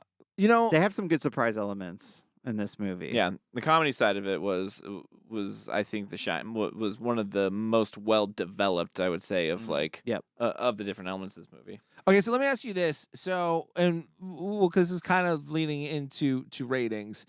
Where do you guys think, like, because again, this was a bomb. This is not a movie that a lot of people like talk about with when it comes to Arnold movies. With that being said, do you think that this is a cult film? Do you think that this has the elements for it, or do you think that this is just like an exclusive Arnold cult film, or do you think it has an audience? I personally think I it think does. okay, well, I think those are separate questions. I think there's an audience for sure, but with regards to it being cult film, like I don't know, man. I don't know why, but I'm hesitant to include like a satire on a genre as a cult film because like the cult films of that genre are their way because of how seriously they were taken in their production. And you have a movie that is straight up just like we're pointing out all the stupid stuff we do, all the culty funny film stuff. things. We're basically yeah. we're taking the things that make a cult film cult film and making it into a cult film, Yeah. which is like, yeah. So I hesitate to include it, but I definitely think it needs to be revisited. Like more people should check this movie out. I think it does. I think it is it does. So it checks the box of being a bomb, right? So it does check that box. Where Is that a box? It is a box. feel like that is somewhat of a box. It's like cult film is so right, it's a loose, pretty open, right, loose stool. Yeah. it's very much a loose stool. But I think for like whatever you shit out. for Arnold films, like this is one of his cult. I think this one, and I think was it Batman, like are his like Batman absolutely are like his 2 cult films that he has. I'm actually gonna add End of Days on. Okay. Oh, I love End of Days. Wow, why? End of Days is an excellent film. I love that movie. No, I'm not saying that it's a bad film. Fantastic. I'm just Total saying Recall. What that about- it is a Total Recall. What about weird, Eraser? Eraser. Oh, Ooh, Eraser's that so is good. the answer. Eraser End of is the Days answer. is one of this weird like actiony horror films that like Right. really Yeah, kind of I'm gonna watch it actually tonight. I'm going to say that there is okay, I'm going to put it this way. I think there are dead set cult films that everybody's established are cult films, and I think there are these kind of emerging that may take 10 years. Like Josie and the Pussycats was that we've reviewed before is also one of these films that like it has a small following. It's still kind of being questioned. The people that love that film are keeping it alive. Yeah. I think Last Action Hero falls into that. I agree. I agree with that. I think again, this is like I think even in his documentary on Netflix, he was saying like more and more people are starting to come up to him and say, "I loved that movie." Uh-huh. Well, I'll be excited to see that happen. Like, I think it is. I think the film deserves that level of attention. It's a good thing that Cult Film Review decided To bring it to to light, the masses. you know? Yeah. It's finally good that it got the stamp of approval by by the Cult Film Review crew.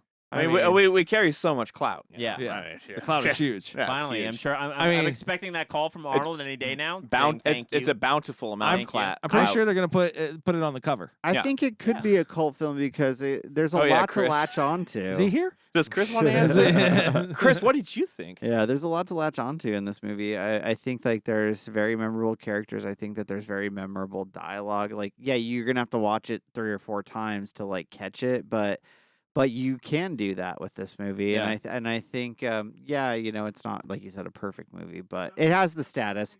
The Ripper's a cult filmy kind of villain. Jack Slater's fucking cool as fuck. His gun is cool as fuck. Yeah. Like, I just think there's something that will make this a cult film is that it really does speak to a certain like age of action films that I don't know if they'll ever come back this way.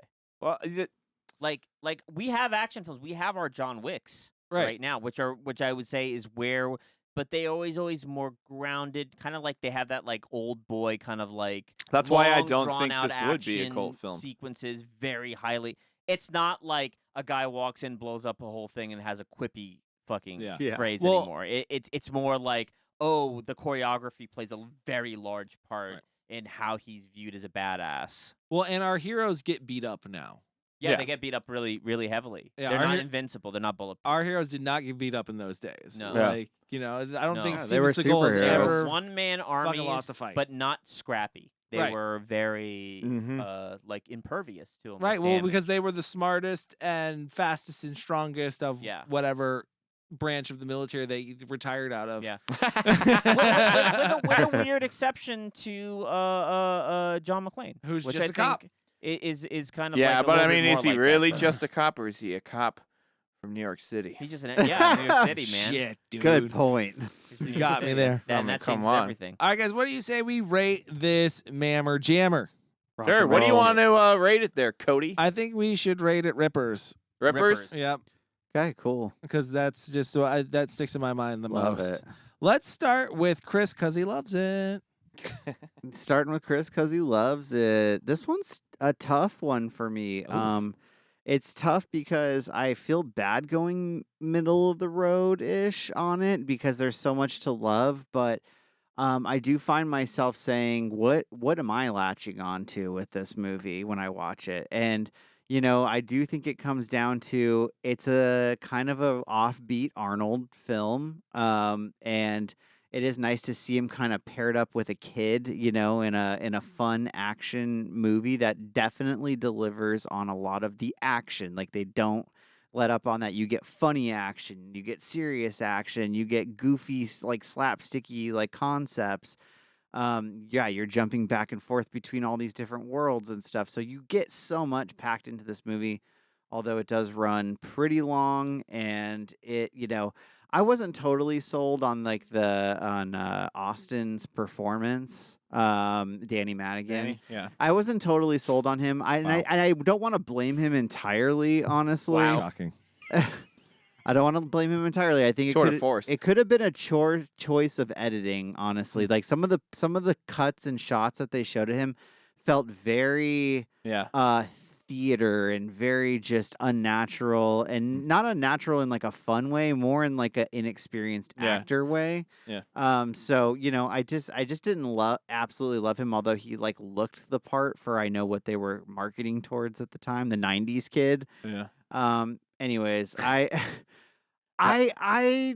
like this movie. I'm going with a 3 to be increased as time goes on. I a little bit above average. It's definitely not in the very top of my Arnold movies, but I appreciate it, man. I'm glad we went back and watched this because it does have a lot to offer, and it is actually a lot more serious than any kid would have thought about at the time. So it was a fun re-exploration. 3 rippers, 2 go up. 3 rippers, 2 to go up to a 5 for Chris. 2 a 5. He's at a 5. No, it's 3 for Chris. 3 rippers 3 for now. So, someone was he heard your review and he just wanted to talk so bad that I think he should go next. And that's Kyle Smith. Yeah, man. I'm also going to come in at like a 3 on this one. I want to tell you, when you picked this, I was really excited because for some reason, for like the month or 2 leading up to you picking this movie, I kept telling myself I need to rewatch Last Action Hero. I need to check that movie out. So super excited that you watched it.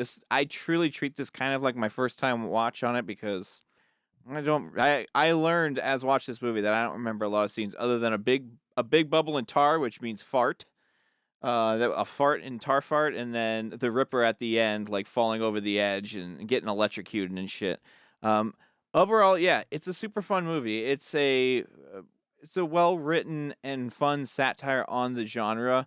It is something that I feel like I'm pissed I didn't watch it twice because my plan was to watch it twice. Because I feel like I missed so much funny shit going on in the background and with dialogue and with the different characters, but it still suffers from. I agree with Chris about Danny's character. Like, I feel it's pretty fucking shaky, especially like I don't know. I guess in the beginning, but there were shots. I swear to God, there was a shot in this movie where I was like, oh yeah, they only had enough film for one take on that one. And that was not the best. Yeah, there was a few of those shots in this movie. So, I think it could potentially go up, and I absolutely think more people should check it out and revisit it and like get more of a crowdsource opinion on if it's achieved cult film status. But for me, 3 rippers today. 3 rippers from Kyle. Up next is Mike. Okay, so I have always had this feeling about this film, and I'm gonna I watched it twice before we did this recording, and I really solidifies what I thought. I actually think this is one of the more top echelon Schwarzenegger films, in my opinion, and I'm gonna give this a 4. I'm only knocking it a star for 2 reasons. One, running time. I think it's too long. 2 hours and 50 minutes is like a little long for me. There's some aspects of this film that I think could have been toned down. We didn't really need to go there. And yeah, I do just kind of feel like Danny's character is a little. He's too wide-eyed for my liking. Yes. Like there's something about it that makes a great it way to feels put a little that. Forced. Mm-hmm. Totally. Yeah. A little bit from it. But otherwise, like, I just feel like this is a deeply, I want to say personal, but just very self-aware, Right. role for Arnold.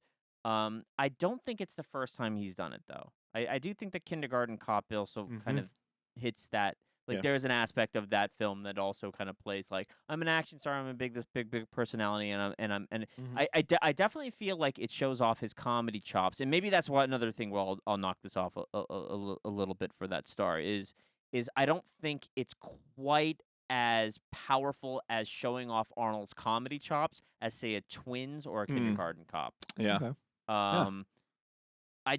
Overall, to speak to such a like a small aspect of how big action films were at the time and how much Arnold was a big part of that in my childhood, this film just really has like a really important place in my heart. I don't know how else to describe it. I liked it when I was a kid. I think I love it now as an adult. And that's all I have to say about it. 4. I'll bring it to Cody. So ditto. Ditto. Is I guess what I say to Mike. Yeah.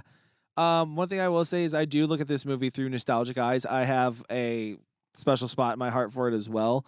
I'm right there at 4 stars. I will agree that it does suffer from a long runtime. I think the other thing that it suffers from that you guys are kind of a little bit focusing on, which is a product of what it is, being a parody and stuff like that, is that it does do so many things that other films do that it kind of, you look at the other films that did it first or did it better first before you kind of are like, if you're thinking of that scene, you're not going to think of Last Action Hero. You're going to think of, Die Hard. You're going to think of those type of things. So I think that also kind of hurts it a little bit. But yeah, runtime is a little rough. But otherwise from that, dude, this movie is shot beautifully.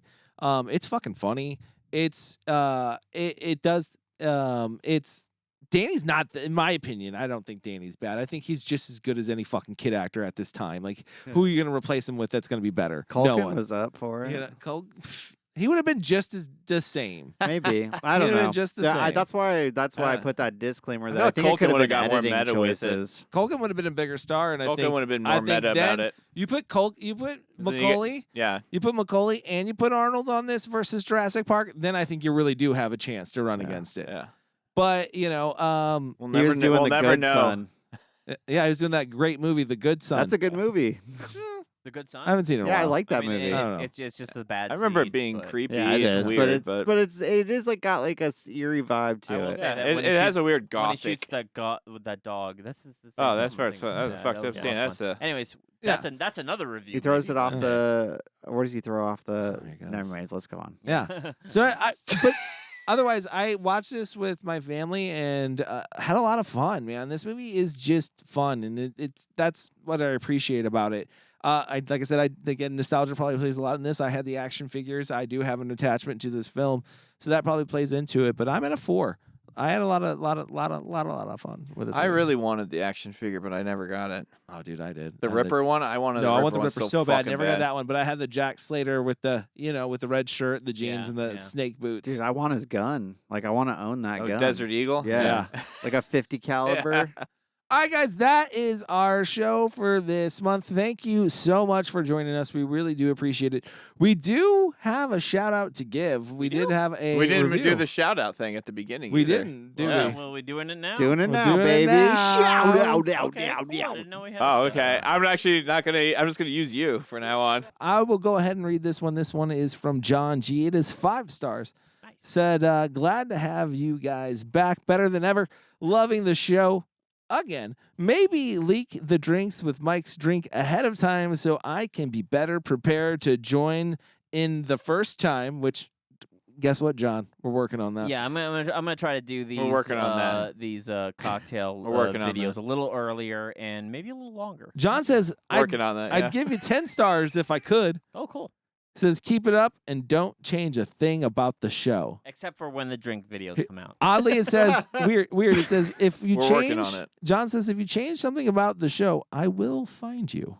Oh. No, it doesn't say that. What? No. I Yeah. don't remember that I part. Oh, will. that would be so cool. So much a really. Thank you so much, John. We do appreciate it. Changes may be coming, they may not be coming, but anything that we do is is to try to make the show better and more enjoyable for everyone. But we do appreciate you leaving us a 5-star review. Remember, guys, if you want a shout out at the end of the show, just leave us a 5-star review. We'll be happy to do that for Well, you. I mean, any review. Any review. I mean, Yeah. Unless it's really mean. Unless it's like attacking. Yeah. Yeah. Super Yeah. cruel. Like I don't like your ugly face. Yeah. Yeah. Probably not going to be the one that. You know who's gets a called piece of out. shit, Mike? Yes, as long as it's not anything like that. We'll read. If 5 it's, stars. if it's constructive criticism, we'll read it. Yeah. I'm not afraid. All right, guys, that's our show for this week. Like I said, make sure you follow us on social media, cultfilm_review on TikTok and Instagram. Make sure you follow us on YouTube as well. You can watch our video episodes there. We do film this, so you can watch it there. Yeah. All right, guys, thank you so much. Remember, if you're going to join a cult, make sure they watch the good movies. We'll see you next time. The good movies. The good ones. Watch the good ones. Only not the the bad ones. good ones.